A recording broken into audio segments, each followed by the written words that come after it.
प्रारंभिक जीवन संघर्षों से सितारों तक। उत्तर प्रदेश के मुगलसराय में एक साधारण परिवार में जन्मे लाल बहादुर शास्त्री का जीवन संघर्षों से भरा था। कम उम्र में ही पिता का साया सिर से उठ गया, जिसके बाद उनकी मां ने बड़ी हिम्मत से उनका पालन पोषण किया। गरीबी और अभावों के बीच भी शास्त्री जी ने शिक्षा का महत्व समझा। उनकी लगन और मेहनत रंग लाई और उन्होंने काशी विद्यापीठ से शास्त्री की उपाधि प्राप्त की।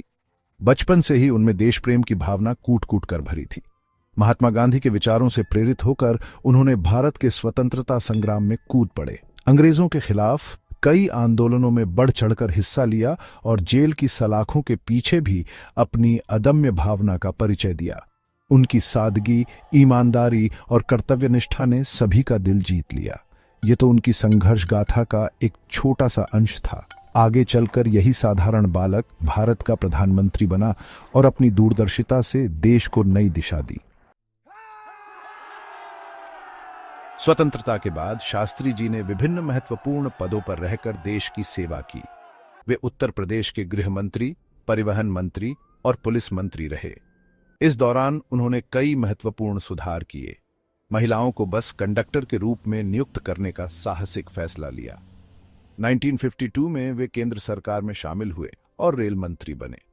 रेलवे में कई दुर्घटनाओं के बाद उन्होंने नैतिक जिम्मेदारी लेते हुए अपने पद से इस्तीफा दे दिया। यह उनकी सत्यनिष्ठा और उच्च आदर्शों का प्रतीक था। 1964 में पंडित जवाहरलाल नेहरू की मृत्यु के बाद शास्त्री जी को भारत का दूसरा प्रधानमंत्री चुना गया। प्रधानमंत्री के रूप में उन्होंने देश को एक नई दिशा दी। उन्होंने भारत को आत्मनिर्भर बनाने पर जोर दिया। उनका मानना था कि भारत को अपनी ताकत पर खड़ा होना होगा।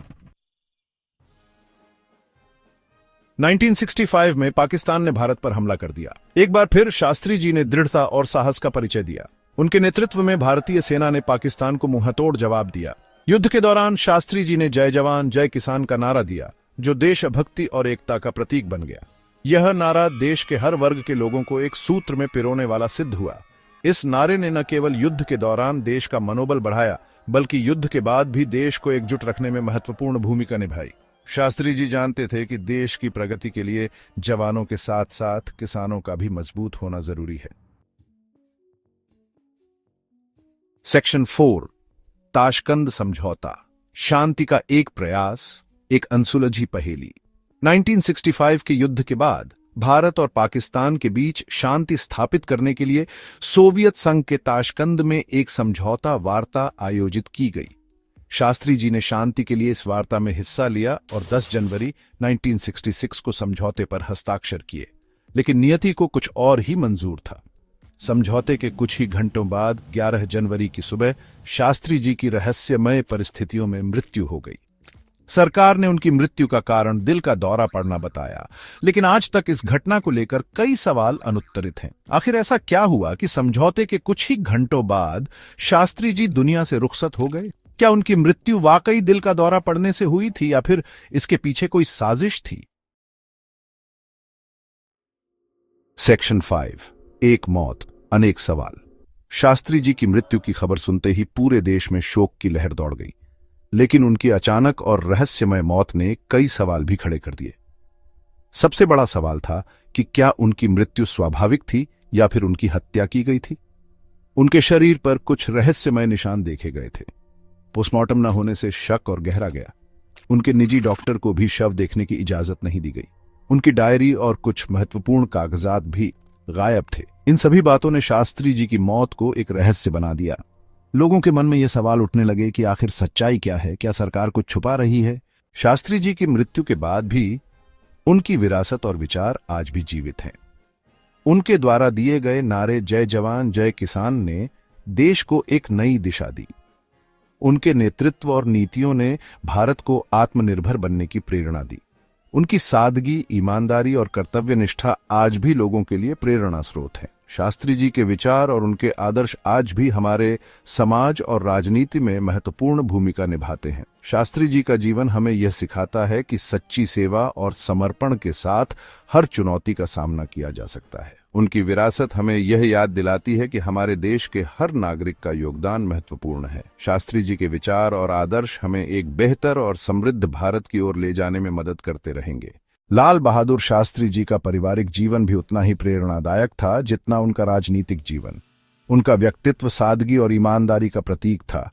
शास्त्री जी ने अपने परिवार को भी उन्हीं आदर्शों पर चलाया। उनकी पत्नी ललिता शास्त्री ने हमेशा उनके संघर्षों में साथ दिया।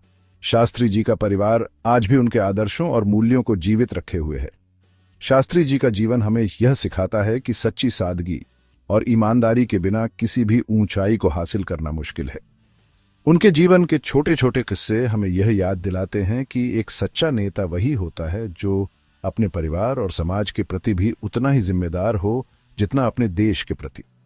शास्त्री जी के पारिवारिक जीवन की ये कहानियां हमें यह सिखाती हैं कि महानता केवल ऊंचे पदों से नहीं आती, बल्कि सच्चाई, ईमानदारी और सादगी से भी आती है।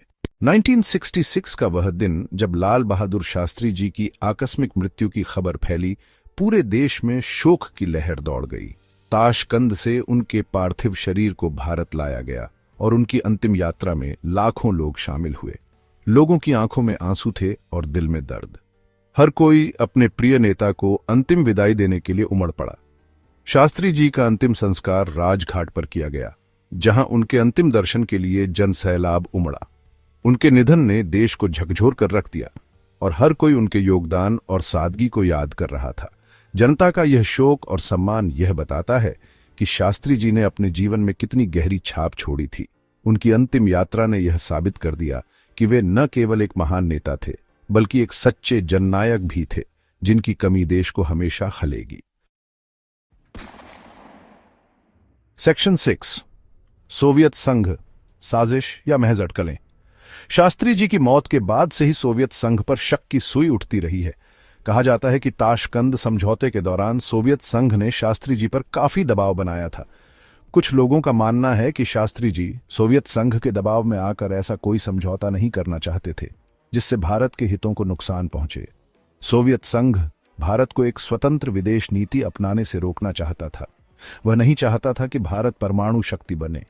ऐसी भी अटकलें लगाई गईं कि सोवियत खुफिया एजेंसी केजीबी शास्त्री जी की हत्या में शामिल थी।